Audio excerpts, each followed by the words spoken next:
उत्तर प्रदेश के एक छोटे से गांव में विशाल नाम का लड़का रहता था। उसकी उम्र करीब 7 साल थी।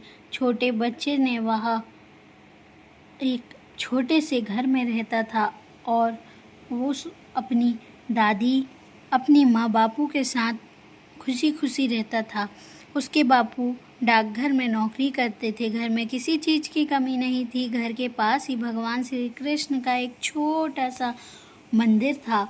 रोज शाम विशाल को अपनी दादी के साथ मंदिर में आरती करने जाता था, प्रसाद ग्रहण करता था और दादी के साथ खेलता और थक कर सो जाता। फिर सुबह उठकर स्कूल जाता। यही करते करते उसके दिन बहुत अच्छे बीत रहे थे। अचानक एक दिन विशाल सुबह उठा तो उसने देखा हल्ला मचा हुआ है, रोने की आवाज़ें आ रही है।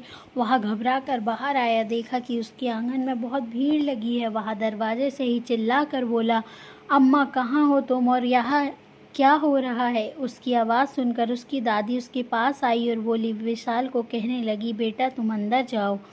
अपनी दादी को देखकर विशाल बोला, दादी यहाँ इतनी भीड़ क्यों लगी है और तुम क्यों रो रही हो? दादी कहने लगी, कुछ नहीं हुआ मेरे लाल, तू अंदर जा। विशाल फिर बोला, दादी आप क्यों रो रही हो?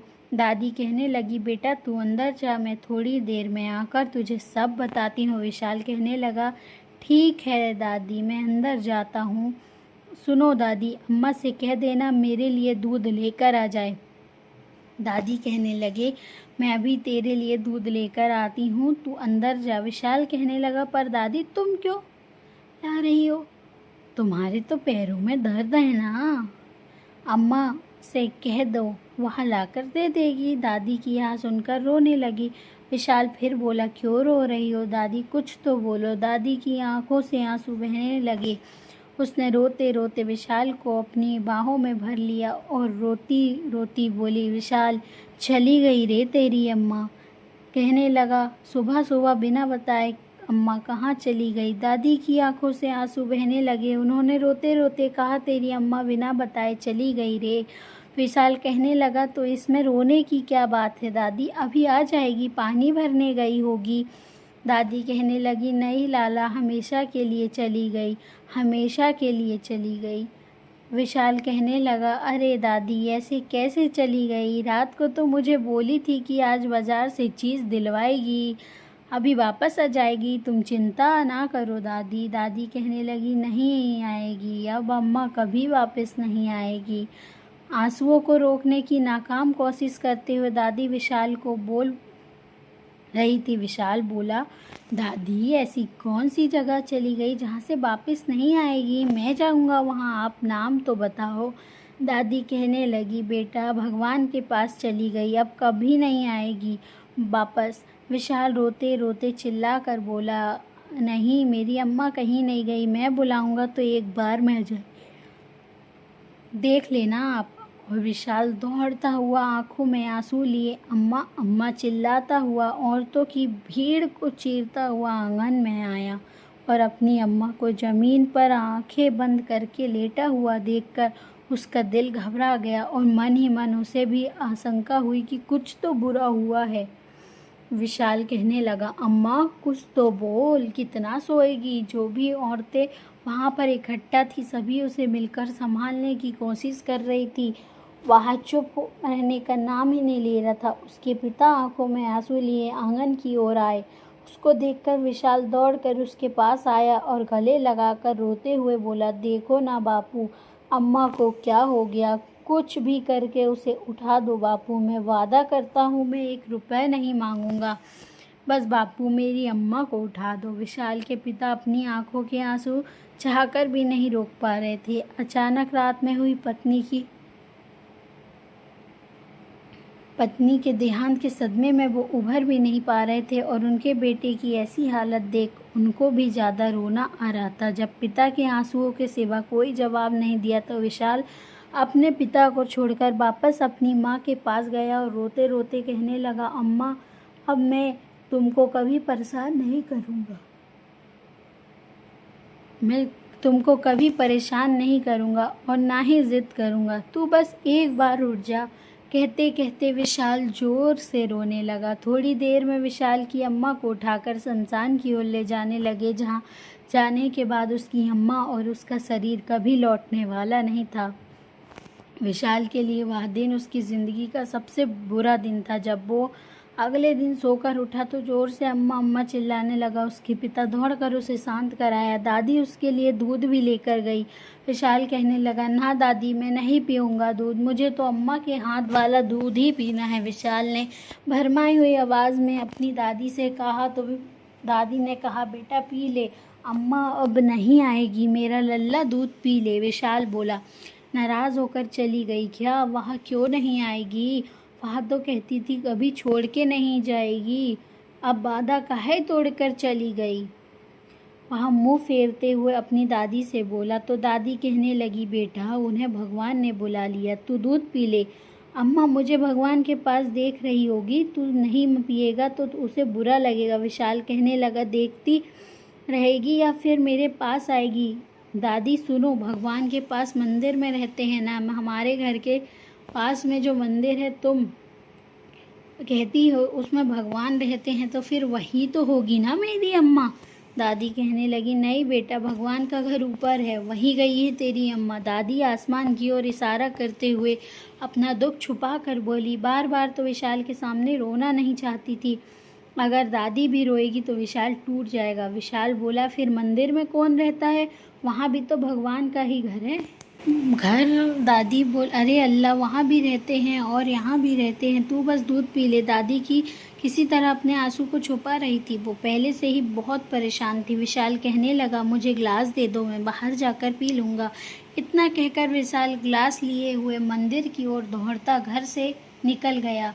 मंदिर ज़्यादा दूर नहीं था और बड़ा भी नहीं था। जिस समय विशाल वहां गया मंदिर खाली था। मंदिर में श्री कृष्ण की मूर्ति देखकर विशाल बोला, भगवान कृष्ण, आपने मेरी अम्मा को अपने पास क्यों बुला लिया? दादी ने बताया था कि तुम्हारे पास पहले से ही 2 अम्मा हैं, पर मेरे पास तो बस एक ही थी और तुमने वह भी मुझसे छीन ली। क्यों किया है मेरे साथ ऐसा? वह दूध मैं अपनी अम्मा के हाथ से ही पीऊँगा। यह लो, मुझे नहीं पीना, तुम ही पी लो, मेरी अम्मा को मुझे दे दो। यह जो तुम्हारे साथ राधा मैया है, यह भी तो मेरी अम्मा जैसी है। थोड़ा रुक कर विशाल रोते हुए गुस्से में बोला, अगर तुम मुझे मेरी अम्मा नहीं लौटा कर दोगे तो फिर मैं तुम्हारी राधा रानी को तुमसे छीन लूँगा। वह तो तुम्हें सबसे प्यारी है। क्यों, समझ गए तुम मेरी बात? यह कहकर विशाल पैर पटकता हुआ घर चला गया। रोज़ सुबह उसे दूध मिलता, वह अपने हिस्से का दूध भगवान कृष्ण को चढ़ा देता, साथ में यह धमकी भी देता कि मेरी अम्मा को लौटा दो, मैं राधा मैया को अपने साथ ले जा लूँगा। 1 हफ्ते तक यही चलता रहा। विशाल अपनी अम्मा को याद दिन रात में रोता रहा।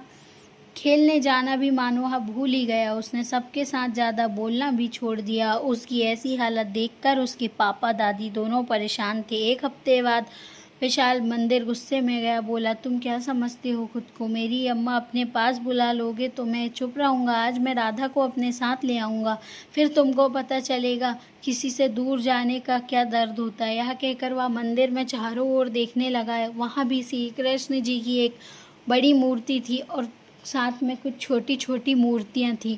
उसमें से राधा रानी की फ़ोटो उठाकर घर की ओर चल गया। विशाल ने फ़ोटो को लेकर जाकर अपने घर में सबके अंदर वाले कमरे में रख दिया और फिर दरवाज़ा बंद कर दिया। वह हाथ में फ़ोटो लेकर बोला, देखो राधा मैया, मेरी तुमसे कोई दुश्मनी नहीं है। आपके कृष्ण जी ने मेरी मैया को अपने पास ले गए थे तो मैं आपको अपने साथ ले आया। जब तक मुझको मेरी अम्मा नहीं मिल जाती तब तक आपको मेरे साथ ही रहना पड़ेगा। इतना कहकर वह दौड़ता हुआ अपनी दादी के पास गया और बोला, दादी दादी, कुछ खाने को दे दो। दादी बहुत खुश हो गई क्योंकि आज कई दिनों के बाद उसका पोता खाने के लिए खुद से मांग रहा था। उसने खुशी खुशी उसे खाना का सामान दिया। अब विशाल दौड़ते हुए खाना लेकर अंदर राधा रानी वाले कमरे में गया और दरवाज़ा बंद करके फ़ोटो के सामने रख कर कहने लगा, लो राधा मैया, आप भी कुछ खा लो, आप तो मेरी मेहमान जैसी हो। मेरी अम्मा भी कहती है कि मेहमान को भूखा नहीं रखना चाहिए, भले ही खुद भूखे रह जाओ। अब आप जल्दी से कुछ खा लो, मैं बाहर जाता हूँ। जब आपको कुछ और चाहिए तो बता देना, शर्माना नहीं। विशाल की आज सारी बातें बड़ी मासूमियत से कह रहा था और दरवाज़ा बंद करके बाहर चला गया। शाम को जब वह अपने पिता और दादी के साथ खाना खा रहा था, तब उसने सबकी नज़र से छुपाकर रोटी और थोड़ी सी सब्जी अपने हाथ में रख ली। और रात के समय सब सो गए तो वह चुपचाप राधा रानी के कमरे में गया। वहाँ पहुंचकर उसने देखा कि सुबह का खाना तो वैसे का वैसे ही रखा है। राधा मैया, आपने कुछ खाया क्यों नहीं? देखो, मैं आपके दूसरा खाना भी लेकर आ गया। मुझे तो लगा कि आपने मेरा दिया हुआ खाना खा लिया होगा। माना आपको अपने घर की याद आ रही होगी, तो भूखी क्यों रहती हो? कुछ तो खा लो। अच्छा ठीक है, आप मुझे माफ़ कर दो। मैं आपको अपने साथ बिना पूछे यहाँ पर ले आया। मैंने आपसे पूछा है नहीं कि आप ही बताओ, मैं अपनी अम्मा के बिना कैसे रहूँगा? पहले तो मैं आपको गुस्से में लाया, पर आपको देखकर ऐसा लगता है जैसे मेरी अम्मा मेरे सामने बैठी है। देखो, अगर आपकी जगह मेरी अम्मा होती तो मैं उसे भी भूखा नहीं रहने देता। खा लो खाना, अब भूखी ना रहो। आप जब तक नहीं खाओगी मैं बैठा रहूँगा आपके पास। उसके बाद विशाल फोटो के सामने राधा मैया खा लो, मैया खा लो कहते कहते सो गया। अगले दिन जब वह उठा तो उसे दादी की आवाज़ सुनाई दी। वह विशाल विशाल पुकार रही थी। विशाल ने एक नज़र राधा रानी की ओर देखा और फिर वही पड़े खाने की ओर देखा। बाहर आ गया। बाहर आते ही उसकी दादी पिता से पूछा कि रात भर कहाँ था? उसने कह दिया कि अम्मा की याद आ रही थी, इसलिए अंदर वाले कमरे में सो गया था।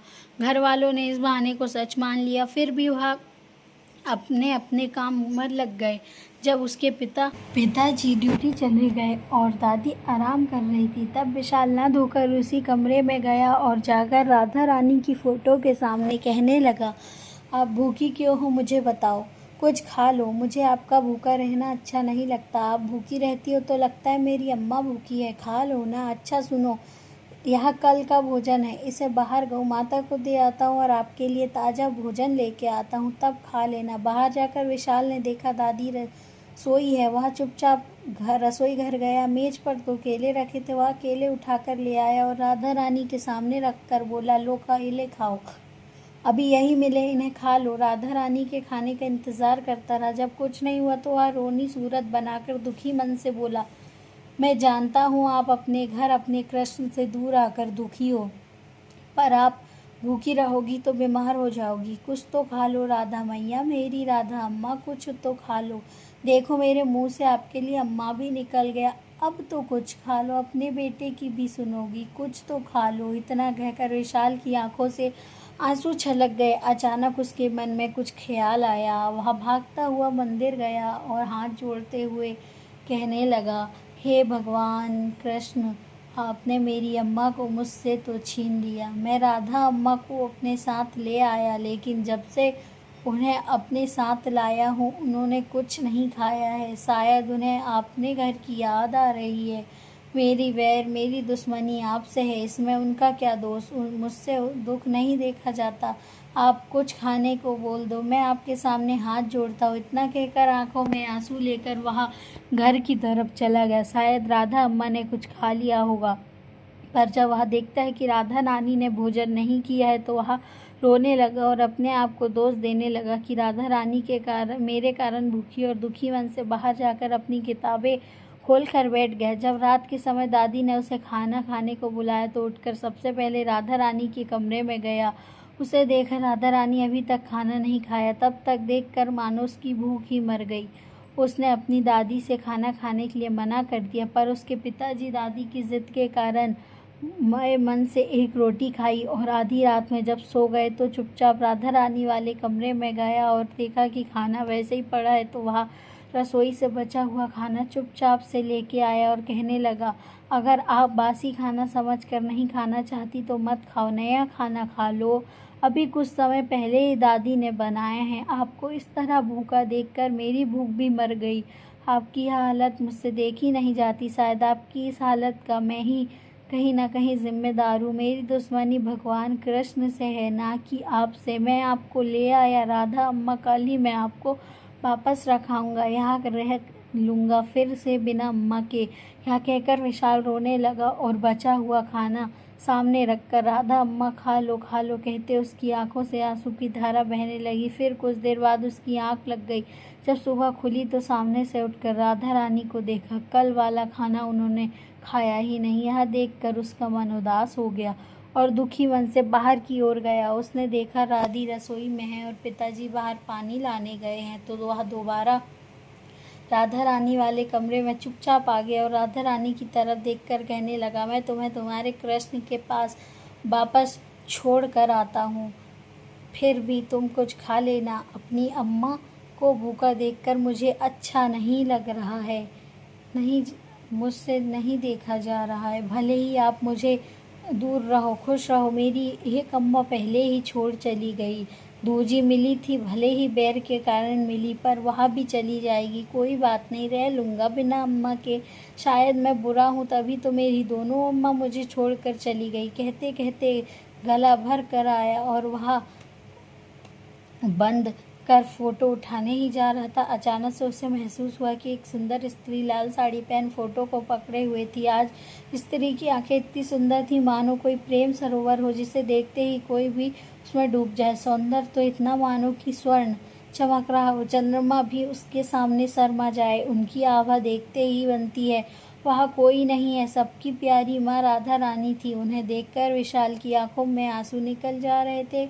वह बस एक जगह जमा हुआ उन्हें एकटक देखते ही जा रहा था। राधा रानी मुस्कुरा कर बोली, लाला, अपनी अम्मा को कोई क्या घर से निकालता है? राधा रानी का रूप बहुत मनमोहक था और उनकी आवाज़ इतनी सुरीली और मधुर थी। ऐसा सुनकर विशाल जोर से एकदम उनके गले लग गया और बोला, अम्मा, तुम मुझसे कभी दूर मत जाना, मुझे कभी छोड़कर मत जाना। ऐसा कहकर वह रोने लगा। राधा रानी कहने लगी, मैं तुमसे दूर कहाँ जा रही हूँ, मुझे कभी छोड़कर मत जाना। ऐसा कहकर वह रोने लगा। राधा रानी कहने लगी, मैं तुझसे दूर कहाँ जा रही, तू ही मुझे छोड़ने जा रहा था।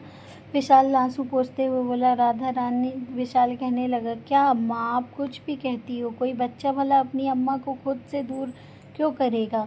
अब तुम मुझे इतने दिनों के से भूखी थी, मुझे तुम्हारी दशा अच्छी नहीं लग रही थी, इसलिए मैं तुम्हें छोड़ने जा रहा था।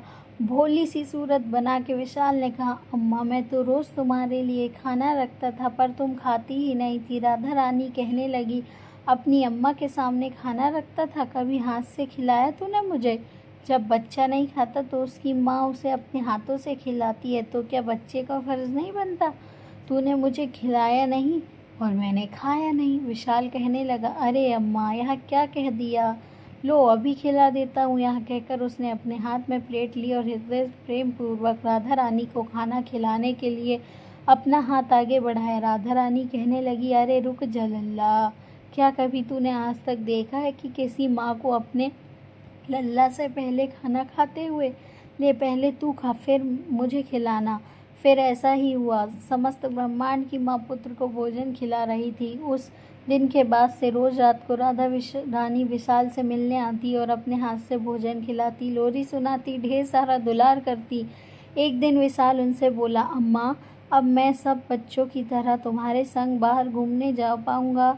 सब बच्चे अपनी माँ के संग बाजार चीज़ लेने आते और एक मैं हूँ, बस यही रात को मिलता हूँ। पता है, जब मैं किसी से कहता हूँ कि तुम मेरी अम्मा हो, तो सब यही कहते हैं कि सारे जग की माँ हो, तुम मेरी अम्मा नहीं हो सकती।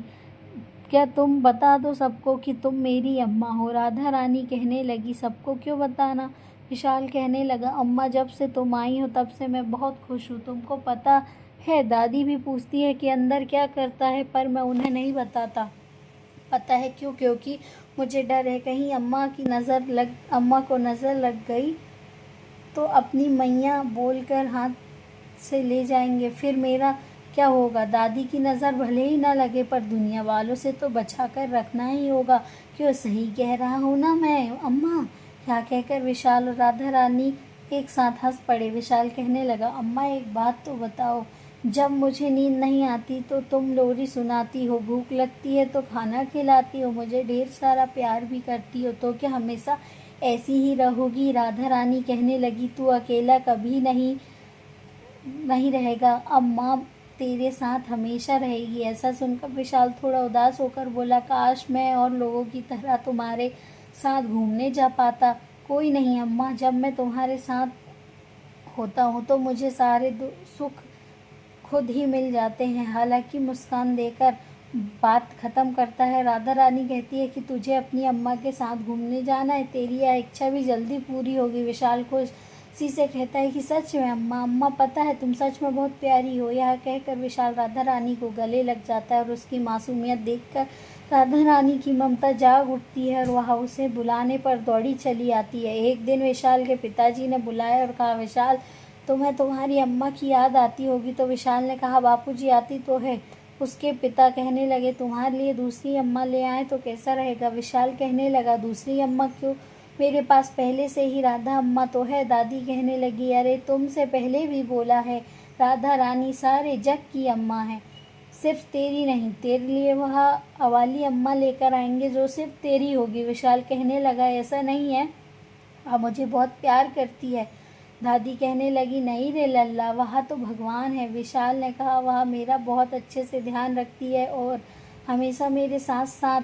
वह चुप हो गया क्योंकि उसके पिता ने उसकी बात काटते हुए कहा, ठीक है बेटा, माना राधा रानी तेरी अम्मा है, पर एक अम्मा आ जाए तो इससे हर्ज होगा क्या, मुझे नहीं चाहिए। बापू नाक सिकोड़ते हुए विशाल से कहा। तो उसके पिता ने कहा, तेरी दादी को तो चाहिए, मुझे भी चाहिए। घर का काम दादी अकेले नहीं कर पाती, तू तो जानता है उसके पैर में दर्द रहता है, अक्सर बीमार भी रहती है। ऊपर से मैं पूरा दिन ड्यूटी में रहता हूँ, घर आकर भी सारा काम मुझे ही करना पड़ता है, तेरे साथ समय भी नहीं बिता पाता, थक गया हूँ काम करते करते। विशाल ने कहा, बापू, पर उसके पिताजी कहने लगे, तुझे तेरी नई अम्मा बहुत प्यार करेगी, बिल्कुल तेरी अम्मा जैसा, तेरा ध्यान रखेगी। 7 साल का बालक सबकी भलाई देखकर मान गया। एक झूठी सी मुस्कान देकर फिर दौड़कर वह खबर अपनी राधा अम्मा को सुनाने के लिए उसके कमरे में चला गया। विशाल कहने लगा, राधा अम्मा यहाँ कहाँ हो आप। राधा रानी कहने लगी, क्या हुआ लल्ला, काहे बुला रहा है मुझे इस वक्त, सब ठीक तो है। राधा रानी विशाल के पीछे से मुस्कुराते हुए बोली। विशाल कहने लगा, क्या अम्मा तुम हर बार तो है। राधा रानी विशाल के पीछे से मुस्कुराते हुए बोली। विशाल कहने लगा, क्या अम्मा तुम भी हर बार तो जादूगरनी की तरह मेरे मन की बात जान लेती हो, फिर पूछती हो कि क्या बात है, क्योंकि मुझे तेरे मुंह से सुनना अच्छा लगता है लाला। राधा रानी विशाल के गलों को हल्के से खींचते हुए बोली। तो विशाल कहने लगा, अच्छा चलो अब छोड़ो, एक ज़रूरी बात पूछती, देखो सच सच बता देना, मन की बात बाहर निकाल देना, मन में कुछ मत रखना। अम्मा कहने लगी, लल्ला बोल तो सही।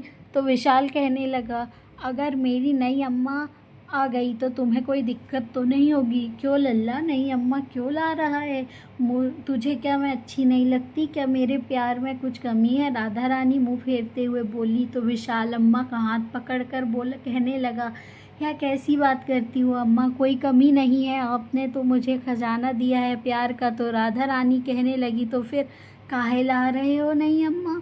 तो विशाल कहने लगा, अरे मुझे थोड़ी चाहिए, दादी और बापू को चाहिए, मेरे लिए तो तुम काफ़ी हो। राधा रानी कहने लगी, अगर तू नई अम्मा के आते ही मुझे भूल गया। विशाल राधा रानी के गलों पर एक छोटी सी उंगली को रखकर मुस्कुराते हुए बोला, तो फिर तुम मुझे याद दिला देना। राधा रानी कहने लगी, लल्ला सच में नटखट हो गए हो तुम, पर सच में भूल गई तो। इस बार राधा रानी ने गंभीर होकर कहा। विशाल कहने लगा, तो क्या तुम भी मुझे भूल जाओगी। यह कहकर उसने मुंह बना लिया था। तो राधा रानी कहने लगी, मुझसे ऐसे प्रश्न क्यों पूछते हो लल्ला। तो विशाल कहने लगा, तो फिर आप मुझे भी ऐसी बात ना किया करो। अच्छा चलो इसे छोड़ो, अपनी नई मीठी आवाज़ में एक प्यारा सा भजन सुना दो अम्मा। राधा रानी कहने लगी, ठीक है, मेरी गोदी में आ जा मेरे लल्ला। जिस माँ की एक झलक पाने के लिए पूरा ब्रह्मांड तरसता है, उस माँ के आंचल में एक बालक बैठा हुआ सच में कितना भाग्यशाली होगा। वह 6 दिनों में शादी की शांतिपूर्ण तरीके से संपन्न हो गई और विशाल की नई अम्मा घर में आ गई। वह बहुत ही सुंदर और प्यारी थी। यह एक अच्छी पत्नी, एक अच्छी बहू और एक अच्छी माँ के सारे गुणों से संपन्न थी। विशाल को देखकर उसके अंदर ममता का भाव जागृत हो जाता था, और हो भी क्यों ना, विशाल से स्वयं राधा रानी का रिश्ता जो जुड़ रखा है, उसे देखकर किसी के भी मन में प्यार कैसे नहीं उठता। उसकी नई अम्मा उसके लिए दूध बना कर देती, उसके साथ समय निकाल कर खेलती, कहानी सुनाती, स्कूल का काम करती, बाजार से चीज़ दिला कर लाती। कोई भी उन्हें देखकर कह नहीं सकता विशाल उनका सगा बेटा नहीं है। विशाल की तो मानो सारी इच्छाएं पूरी हो गई, पर अब वो राधा रानी के साथ बहुत कम समय बिताता। धीरे धीरे वह समय ना के बराबर हो गया। एक दिन वो राधा रानी के पास गया, बोला, आजकल तुम बहुत ही उदास दिखाई देती हो, सब ठीक तो है ना अम्मा? राधा रानी कहने लगी, जब तू लल्ला खुश है तो भला उसकी अम्मा कैसे दुखी हो सकती? तो विशाल बोला, बोलो ना अम्मा, क्या हुआ? राधा रानी कहने लगी, अरे लल्ला कहाँ, तू कुछ भी नहीं हुआ। अच्छा तू यह सब छोड़ और यह बता, तेरी नई अम्मा कैसी? तो विशाल कहने लगा, नई अम्मा तो बहुत अच्छी है, पता है वह बाज़ार से चीज़ भी दिला दिया करती है और मुझे घुमाने भी ले जाती है। राधा रानी के बीच बात काटते हुए बोली, तो लल्ला अब तो मेरी सारी इच्छाएं पूरी हो गई, तो तू खुश है?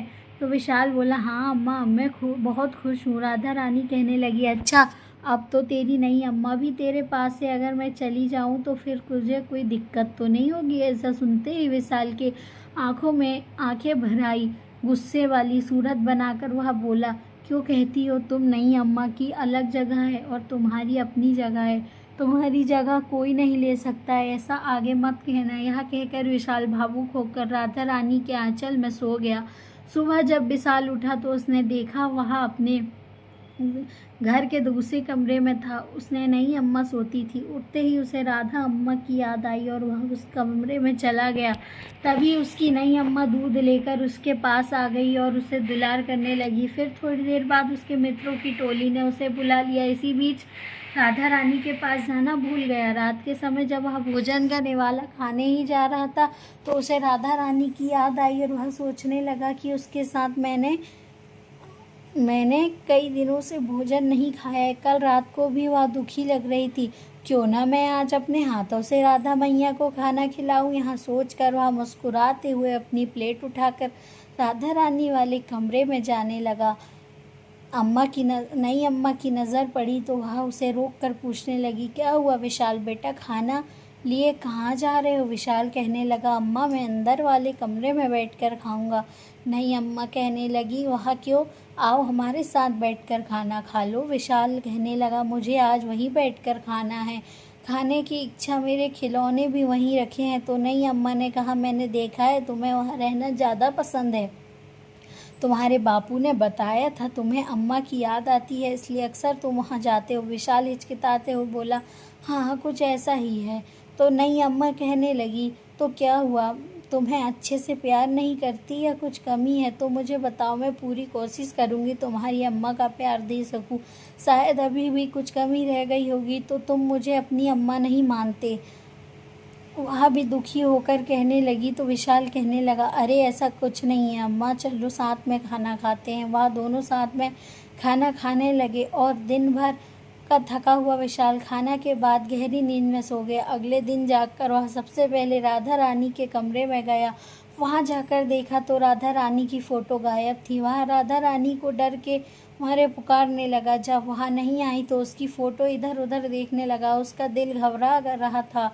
बहुत ढूंढने के बाद भी जब उसे फ़ोटो नहीं मिली तो वह दौड़कर घर के बाकी सदस्यों से पूछने लगा, पर किसी को कुछ पता नहीं था। विशाल उदास हो गया।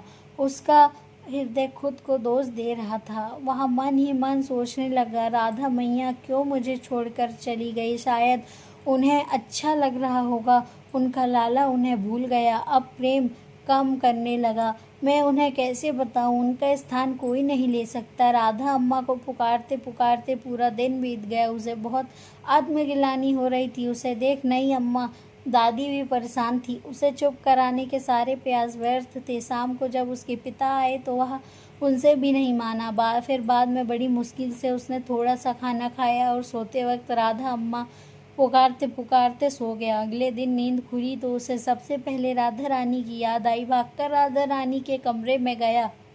वहाँ उनकी फ़ोटो दोबारा ढूंढने लगा और सारा दिन उदास बैठा रहा। उसकी हालत देखकर अब नई अम्मा को परेशानी हो गई, इसलिए शाम के समय भी बाजार गई और राधा रानी की नई फ़ोटो खरीद कर लाई। फ़ोटो देखकर विशाल चुप हो गया। भले ही वह पुरानी जैसी नहीं थी परंतु फिर भी उसमें राधा रानी तो थी। वह तस्वीर को सीने से लगाकर अपनी राधा अम्मा को बुलाने लगा। जब काफ़ी देर तक वे नहीं आई तो वह कुछ सोचकर मंदिर की ओर भागा और श्री कृष्ण जी की मूर्ति के सामने जाकर कहने लगा, आखिर क्या दुश्मनी है आपकी मुझसे? क्यों मेरी राधा अम्मा को बुला लिया? कृपा करके उन्हें लौटा दो। देखो मैं कब से उन्हें बुला रहा हूँ पर वह आती ही नहीं। इस बार अगर वो न आ गई तो मैं एक पल भी उन्हें नहीं छोड़कर जाऊंगा। हे भगवान कृष्ण, मुझे माफ़ कर दो। देखो मैं कान भी पकड़ता हूँ, बस मेरी राधा अम्मा को लौटा दो। यह कहकर विशाल कुछ देर तक आंख बंद कर चुप हो गया। थोड़ी देर तक जब कुछ नहीं हुआ तो विशाल दुखी होकर घर आ गया। देखते ही देखते शाम हो गई। रात को सोते वक्त वह आंख बंद करके सोचने लगा, क्यों ना मैं राधा अम्मा को पहले जैसे बुलाऊं। यह सोचकर वह खाना लेकर राधा रानी के कमरे में गया, परंतु इस बार उसने हाथ से खाना खिलाया तो राधा रानी नहीं आई। वो उनको याद करते करते वही सो गया। अगले दिन पिताजी के ड्यूटी जाने से पहले उसने अपने पिता को रोकते हुए कहा, बापू आज शाम को 2 लाल साड़ी ले आना। उसके पिता ने पूछा, क्यों, तुम क्या करोगे उनका? तो विशाल ने कहा, अम्मा को दूंगा। तो उसके पिता मुस्कुराते हुए बोले, अच्छा ठीक है बेटा, ले आऊँगा। इतने में दोनों बाद अपने बेटे को खुश देखकर आज वह भी बहुत खुश थे। शाम को घर आकर विशाल को साड़ी की 2 थैली देते हुए उसके पिता कहने लगे, ले बेटा तूने मंगवाई थी ना? तो विशाल कहने लगा, धन्यवाद बापू। यह कहकर विशाल राधा रानी के कमरे की ओर जाने लगा तो उसके पिता ने कहा, अरे इधर कहाँ जा रहा है? तेरी अम्मा तो उधर रसोई में है। तो विशाल ने कहा, अरे मेरी एक अम्मा राधा है, अम्मा भी तो है। पिता ने कहा, अच्छा ठीक है जा। विशाल जा रहा था राधा रानी की फ़ोटो के पास साड़ी रखकर कहने लगा, अम्मा देख मैं तेरे लिए क्या लेकर आया हूँ, तू एक बार यह साड़ी पहन ले, मुझे देखना है तू कैसी लगेगी। सोचकर विशाल मुस्कुराते बोलने, मैं देखता हूँ तू कब तक नाराज़ रहेगी। जब तक नहीं मानेगी मनाता रहूँगा। लल्ला आखिर अपनी अम्मा तक कब तक दूर रहेगी। इतना कहकर वह मुस्कुराता हुआ दूसरी साड़ी नई अम्मा को देने चला गया। विशाल की खुशी खुशी रहने लगा क्योंकि वह अपनी राधा अम्मा को खुश करना चाहता था। उसे पता था राधा अम्मा के लिए अपने लल्ला की मुस्कान कितनी अनमोल थी। हर रोज़ वह राधा रानी के लिए खाना लेकर जाता, उनसे बातें करता, उन्हें याद करता, भजन सुनाता। कभी कभी उनको याद करते करते आंसू आ जाते। बस यही करते करते उसके दिन बीत रहे थे और अपनी राधा अम्मा को दूर रहकर भी उसके पास रहा था। उसके बाद वो शिकायत का कोई मौका नहीं देता था। पढ़ाई भी मन लगाकर करता था। हर काम लगन से राधा नाम लेकर करने से उसे बहुत ही आनंद रहता था। विशाल तो प्रसन्न था और उसके बापू भी नहीं थे, क्योंकि जिस उम्र में बच्चों को अपने दोस्त के साथ शरारत सूझती है, आवारागर्दी करते हैं, उस उम्र में विशाल राधा नाम में मग्न था। उसकी अम्मा को गए हुए अब 2 साल हो गए और विशाल भी 9 साल का हो गया। उसके पिता प्रभु प्रेम रास में नहीं आ रहा था। उन्हें डर भी था कि कहीं बेटा संन्यास लेकर घर न छोड़ दे। उसकी भक्ति प्रतिदिन बढ़ते देख उन्हें हॉस्टल में डालने का फैसला लिया। जब यह फैसला उन्होंने घर में बताया तो पहले कोई तैयार नहीं हुआ। फिर विशाल की नई अम्मा विशाल से बहुत प्यार करती थी। वह उसको खुद से दूर नहीं करना भेजना चाहती थी। विशाल की भलाई के लिए उसे अपने पति की बात माननी पड़ी।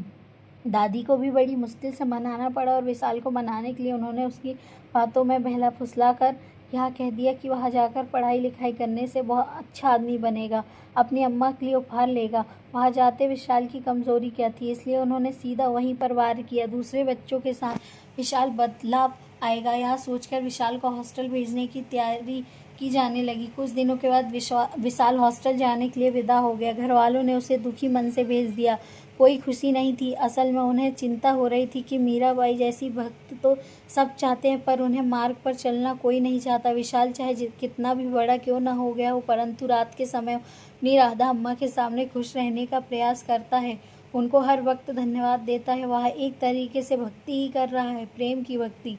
फलस्वरूप वह दूर जाने के बजाय राधा रानी के और भी ज़्यादा करीब आ रहा था। एक दिन उसे 2 दोस्त उसके कमरे में गए, साथ रहते थे, उसके पास आए और बोले। एक दोस्त कहने लगा, विशाल तू रात को फ़ोटो लेकर क्यों सोता है? तो दूसरा दोस्त कहने लगा, हाँ यार मैं भी बहुत समय से गौर कर रहा हूँ, क्या बात है? विशाल मुस्कुराते हुए कहने लगा, यहाँ मेरी अम्मा है। तो पहला दोस्त बोला, जरा हमको भी तो दिखा अपनी अम्मा की तस्वीर। विशाल ने बैग में राधा रानी की फ़ोटो निकाल कर उन्हें दिखा दी तो उसका दोस्त बोला, यहाँ तो राधा रानी है परसाने वाली। विशाल कहने लगा यही तो मेरी अम्मा है। तो उसका दोस्त कहने लगा अरे पागल हो गया है क्या, वो तो भगवान है, तेरी अम्मा नहीं हो सकती। उसके दूसरे दोस्त ने कहा यार झूठ मत बोल, तेरी अम्मा तुझको छोड़ने गई थी, मैंने उन्हें भी देखा था। तो विशाल कहने लगा हाँ भाई वहाँ भी मेरी अम्मा है, असल में मेरी 3 अम्मा हैं, मैं तीनों को बहुत अच्छा, तीनों बहुत ही अच्छी हैं। उनका दोस्त कहने लगा ऐसे कैसे हो सकता है, मुझे तो कुछ समझ में नहीं आ रहा। विशाल ने कहा तो क्या हुआ, मेरी पहली अम्मा भगवान के पास चली गई, फिर भगवान ने उसके बदले राधा अम्मा दी और राधा अम्मा ने नई अम्मा। अब उसका दोस्त कहने लगा अरे भाई यहाँ तो सब ठीक है, पर राधा रानी तो भगवान है, वहाँ तेरी अम्मा हो ही नहीं सकती। विशाल बोला क्यों नहीं हो सकती, उन्होंने तो मुझे बोला है कि वहाँ मेरी अम्मा है। अब उसका दोस्त कहने लगा अच्छा बता तुझे वहाँ कहाँ मिली। तो विशाल कहने लगा घर में मिली थी। तो उसका दोस्त आश्चर्य प्रकट करते हुए कहने लगा तेरे घर में। तो विशाल बोला हाँ। फिर उसका दोस्त बोला पर उनका घर तो बरसाने में है, मैं भी वहाँ कई बार गया हूँ, वे वहीं रहने वाली हैं, मेरी मम्मी ने बताया था उनका घर वहीं है, और पता है उनका तो जन्म भी वहीं हुआ था, फिर वहाँ तेरे घर कैसे आ सकती है। उसका दोस्त कहने लगा अरे चल कर आई होगी, और उसका मजाक उड़ाने लगे। उसका दूसरा दोस्त बोलता है पागल, वे तो भगवान है, इसकी अम्मा नहीं हो सकती। तो विशाल कहने लगा वहाँ मेरी अम्मा है, तुझे मानना है तो मानो, नहीं मानना तो मत मानो, कोई बात नहीं, मुझे मेरी अम्मा पर पूरा विश्वास है। उसका दोस्त बोला अच्छा तू मुझे यहाँ बुला सकता है क्या। विशाल ने कहा मैं तो रोज उन्हें बुलाता हूँ, पर शायद मुझे रूठ गई है। उदासी भरी आवाज़ में विशाल ने कहा। तो उसका दोस्त बोला देख भाई मुझे नहीं पता तू सच कह रहा है या झूठ, पर सच में उन्हें मानता है तो बरसाने जा, क्योंकि वही है उनका घर। विशाल खुश होकर कहने लगा सच्ची। तो उनका दोस्त बोला और क्या भाई, मैं भी तो वहीं का हूँ, इसलिए पता है मुझे। अब उसने दूसरे दोस्त से कहा अरे यहाँ सब छोड़, तेरी अम्मा भगवान है, तूने कभी बताया नहीं, और हंसते हुए उसका मजाक उड़ाने लगा। तो विशाल कहने लगा तुम ज़्यादा हंसो मत, मेरी बात पर अगर यकीन नहीं है तो मैं उन्हें मना कर जब ले आऊँगा तब मिल लेना उनसे। तो उनका पहला दोस्त बोला ठीक है देखते हैं। तो विशाल कहने लगा अब क्या। पहला दोस्त बोला अपनी माँ को पूछ ले पहले, वैसे ही गर्मियों की छुट्टियाँ शुरू होने वाली है, तू उसी में आ जाना, मैं तुझे अपने परिवार के संग बरसाना घुमाऊंगा। विशाल कहने लगा हाँ तू चिंता मत कर, बस घुमाने की तैयारी शुरू कर दे। उसका दोस्त बोला अरे विशाल मुझे भी मिलवाना अपनी राधा माँ से। उसका दूसरा दोस्त कहने लगा पहले यहाँ तो आए। विशाल कहने लगा वहाँ तो मैं जाऊँगा ही, मैंने बोला हूँ तो तू बस तैयारी शुरू कर दे। इतना बोलते ही विशाल के चेहरे पर मुस्कान आ गई। विशाल राधा रानी से मिलने का सपना सजाने लगा। देखते ही देखते गर्मियों की छुट्टियों का दिन भी नज़दीक आ गया। जब विशाल के पिता उसे लेने आए तो वहाँ बरसाना जाने की ज़िद करने लगा। वहाँ से उसे जैसे तैसे समझा बुझा कर ले आए, लेकिन विशाल घर पर भी अपनी ज़िद पर अड़ा रहा। विशाल ना ही खाना ठीक से खाता और ना ही किसी से बात करता, वहाँ बस बरसाने जाने की रट लगा कर बैठा रहता। हर घर वालों को मानना पड़ा। विशाल अपने छोटे परिवार के साथ बरसाना के लिए चल दिया। विशाल के लिए अपनी राधा अम्मा से मिलने का यह सुनहरा मौका था। उसने टेलीफोन में अपने दोस्त को जानकारी दे दी थी कि बरसाना पहुंचकर। विशाल की खुशी का ठिकाना नहीं था। उसकी जुबान पर हर वक्त बस राधा अम्मा कहाँ हो यही चल रहा था, और आंखों से मिलने की आस के साथ आंसू से भरा समुद्र था। अपनी राधा अम्मा के लिए प्रेम चरम सीमा तक पहुंच चुका था। आपने और अपने दोस्तों के परिवार के साथ विशाल बरसाने के प्रमुख मंदिर में गया। जैसे जैसे उसके कदम मंदिर की ओर आगे बढ़ रहे थे, वैसे वैसे उसके दिल की धड़कनें भी तेज होती जा रही थी। आंखों में आंसुओं की धारा बहने लगी थी। होठों पर राधा नाम का जाप चल रहा था। यह सब अपने आप हो रहा था। विशाल का व्रत प्रेम ज्वालामुखी बनकर बाहर आने को तत्पर था। अब कब तक वह उसे रोक पाएगा। मंदिर पहुंचे तो वहाँ सबने देखा कि वहाँ बहुत ही भीड़ थी। राधा के नाम के जयकारे, सारा वातावरण गूंज रहा था। दोनों परिवार ने अपने बच्चों का हाथ पकड़ रखा था, कस कर पकड़ रखा, और बहुत ही भीड़ से धीरे धीरे सब आगे बढ़े। भीड़ इतनी थी कि एक कदम भी ढंग से बढ़ाना मुश्किल हो रहा था। विशाल ने छोटे कदम के कारणों से रानी के दर्शन अच्छे से नहीं हो पा रहे थे। जैसे वह राधा रानी के दर्शन में उसकी बारी आई तो पैरों में किसी ने दबा दिया। अम्मा कहकर विशाल ने जोर से चिल्लाया। उसका यूं चिल्लाना देखकर उसके पिता उसे भीड़ से हटाकर एक कोने में ले आए। जब उसका दर्द थोड़ा कम हुआ तो विशाल राधा रानी की झलक फिर से पाने का प्रयास करने के लिए उनकी मूर्ति की ओर कदम बढ़ाने लगा। उसके बापू से रोककर उसका हाथ खींचकर मंदिर के बाहर जाने के लिए कहने लगे, पर विशाल अब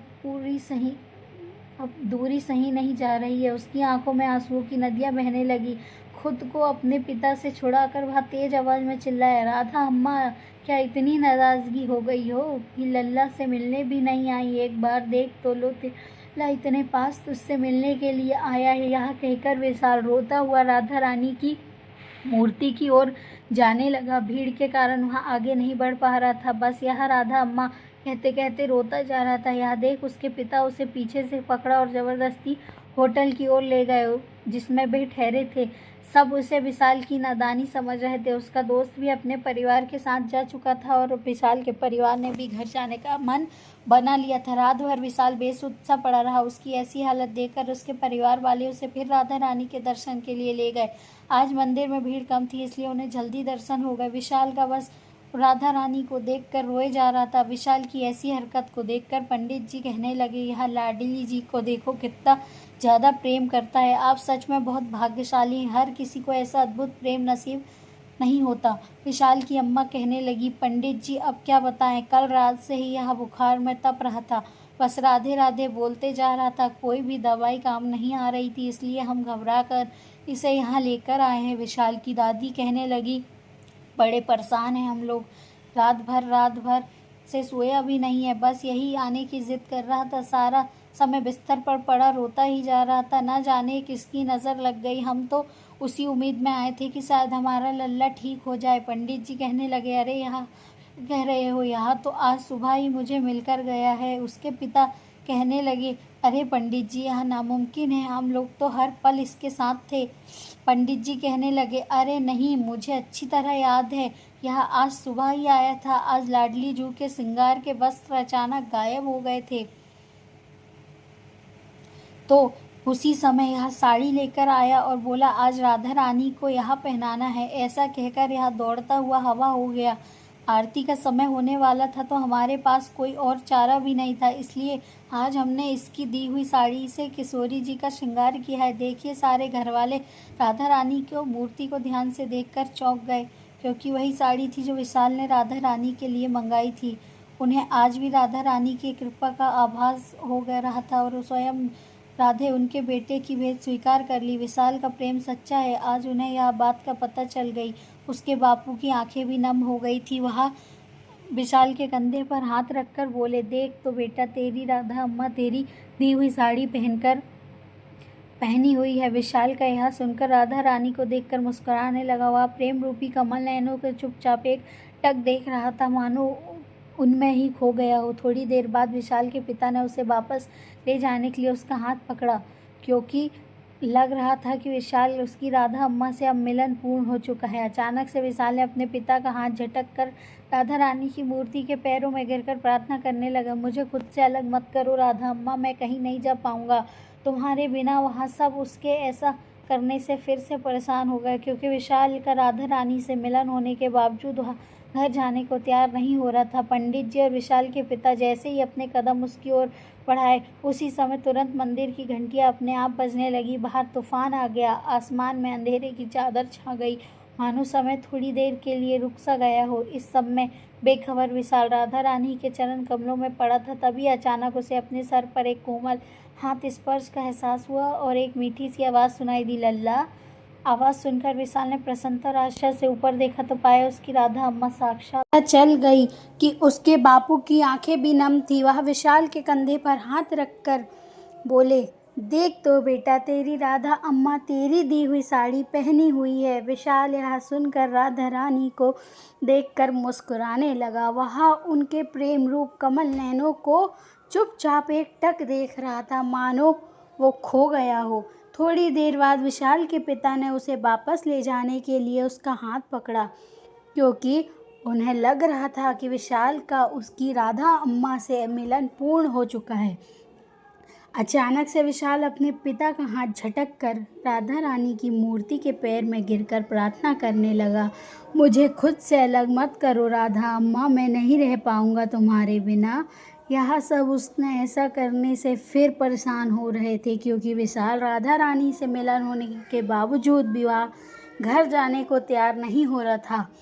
पंडित जी और विशाल के पिता जैसे ही अपने कदम उसकी ओर बढ़ाए, उसी समय तुरंत मंदिर की घंटियां अपने आप बजने लगी। बाहर तूफान आ गया, आसमान में अंधेरे की चादर छा गई, मानो समय थोड़ी देर के लिए रुक सा गया है।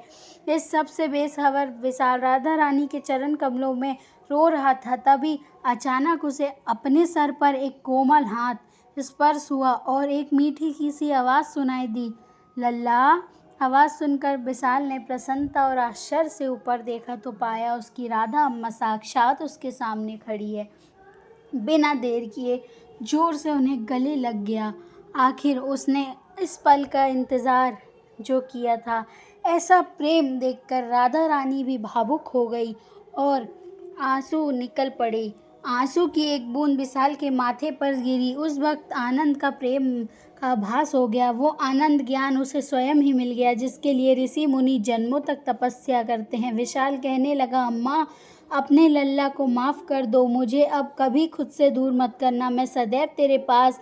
भला माँ कभी अपने बच्चे से नाराज़ होती? राधा रानी मुस्कुराते बोली। विशाल कहने लगा, मैं तो आपसे देख ही नहीं पा रहा था, पर अब से मैं आपको कभी नहीं भूलूंगा। वादा करता हूँ, मैं आपसे दूर नहीं होना चाहता, आपके लिए कुछ करना चाहता हूँ। राधा रानी कहने लगी, तुम मुझसे दूर थोड़ी हो, तुम मेरे हो और मैं ज़्यादा पास आने वाले हो। तुम्हारे सब इस प्रकार सीढ़ियों थी मुझ तक पहुँचने के लिए। एक भक्त और भगवान का रिश्ता केवल जन्म का नहीं बल्कि जन्मों जन्मों से चला रहता होता है। हर जन्म में भक्त अपने आराध्य के और भी करीब आ जाता है और तब तक वे आते रहते हैं जब तक वह परमात्मा का साक्षात्कार न कर ले। नियति स्वयं ही इसमें सहयोग करती है। मैं तो हमेशा से तुम्हारे साथ थी, बस तुम ही नहीं देख पा रहे थे, पर तुम्हारी इस अद्भुत शक्ति से भसीभूत होकर मैं तुमसे मिलने आई। मैं बेबस हो गई, तुम्हारी अनेक जन्मों की तपस्या पूर्ण हो गई। तुम चिंता क्यों करते हो? जब भी तुम बुलाओगे मैं चली आऊँगी। विशाल कहने लगा, सच कहा आपने, मनुष्य का संबंध तो बस शरीर तक ही सीमित है, परंतु आत्मा परमात्मा का रिश्ता काल से भी परे है। बस मेरी एक ही बात समझ आ रही थी, क्या मेरा जाना ज़रूरी है? राधा रानी कहने लगी, यह सारा संसार तो मेरी संतान के समान है। ज़्यादातर लोग माया के मोह में फंसकर मुझे भूल चुके हैं। मैं यहाँ नहीं कहती कि सब काम छोड़ सिर्फ मेरी पूजा करो, मैं तो बस यहाँ चाहती हूँ कि अपना थोड़ा सा समय प्रेम मुझे दे दो। आखिर एक माँ अपने बच्चे से इससे ज़्यादा क्या चाहेगी? तुम जैसी दिव्य शक्ति के सानिध्य में उन सब के लिए प्रेम का पुनः स्मरण कराना आसान बन जाएगा। जिस प्रकार मेरा घर बरसाना वृंदावन कहलाता है, मैं चाहती हूँ तुम अपनी भक्ति प्रेम से सारे विश्व को मेरा घर बनाने की व्यवस्था करो और अपने जन्म के उपदेश को पूरा करो। विशाल कहने लगा, पर सारे विश्व को आपका घर कैसे बनाऊंगा अम्मा? तो राधा रानी कहने लगी, जिन प्राणियों के हृदय में भक्ति और प्रेम का वास होता है वही मेरा धाम होगा। विशाल कहने लगा, मेरी प्यारी अम्मा, आपकी प्रत्येक आज्ञा मानना मेरा धर्म और सौभाग्य है। मैं आपको कभी निराश नहीं करूंगा। इस संसार के प्रत्येक प्राणी में आपका अंश है। उसका मार्गदर्शन और उसकी सेवा कर अपने कर्तव्य का पालन भक्ति में होकर करूंगा। बस आशीर्वाद और कृपा आप मुझ पर बनाए रखना। राधा रानी कहने लगी, मेरा प्रेम और आशीर्वाद तो सदैव ही तुम्हारे साथ है और हमेशा रहेगा। तुम्हारा कल्याण हो। मेरे कंठ की दिव्य माला मैं तुम्हें उपहार स्वरूप देना चाहती हूँ। यह लो मेरे लल्ला। विशाल बोला, बस आपका साथ चाहिए, भला और किसी वस्तु की मुझे क्या आवश्यकता है। माँ के प्रेम को कभी मना नहीं करते। राधा रानी ने उस पर बनावटी गुस्सा करते हुए मुस्कुरा कर कहा। उसके बाद राधा रानी ने बड़े प्रेम से विशाल को माला पहनाई और माला पहनते ही तूफान अपने आप शांत हो गया। मंदिर में सब लोग खराब मौसम देखकर डर गए थे। उन्हें विशाल और राधा रानी के वार्ता में कुछ पता ही नहीं ज्ञात हुआ। अब ऐसा क्यों हुआ, यह तो लाडली जू ही जाने। विशाल के पिता मौसम की खराबी की बात छोड़ विशाल के पास आ गए। उन्होंने देखा कि विशाल बेहोश था। पंडित जी भागकर जल लेकर आए, फिर उसमें कुछ बूंद विशाल के मुंह में छिड़क दी। जल पड़ते ही विशाल होश में आ गया। उसका बुखार पूरी तरीके से गायब हो गया। इस चमत्कार को देखकर सब हैरान हो गए। विशाल के गले में दिव्य माला देख पंडित जी ने उससे पूछा, तुम्हारे पास यह अद्भुत माला कहाँ से आई है? माला को देखते हुए रहस्यमयी मुस्कान के साथ विशाल ने जवाब दिया, यह किसी का दिया हुआ अनमोल उपहार है। यह कहकर वह अपने घर वालों की ओर मुड़ा और अपने बच्चों को सही सलामत देखकर उसके परिवार वाले भी प्रसन्न थे। बाकी उन्हें और क्या चाहिए, इसलिए किसी ने कोई प्रश्न नहीं किया। विशाल भी चुपचाप घर जाने को मान गया। उसके साथ क्या हुआ, क्यों हुआ, उसकी राधा अम्मा से क्या बात हुई, वह भला किसी दूसरे को क्यों बताता। राधा रानी को धन्यवाद कर विशाल और उसका परिवार घर की ओर निकलने लगा। थोड़ा आगे चलकर राधा नाम लेकर विशाल पीछे मुड़ा। जल्दी आऊँगा अम्मा, अपने मन में कहकर वो निकल पड़ा अपने जीवन के उपदेश की पूर्ति की राह की ओर। दोस्तों, मानो तो भगवान, ना मानो तो पत्थर। एक बार भगवान को अपना बना कर तो देखो, उनसे रिश्ता जोड़ कर तो देखो। वह रिश्ता दुनिया का सबसे मजबूत रिश्ता बन जाएगा।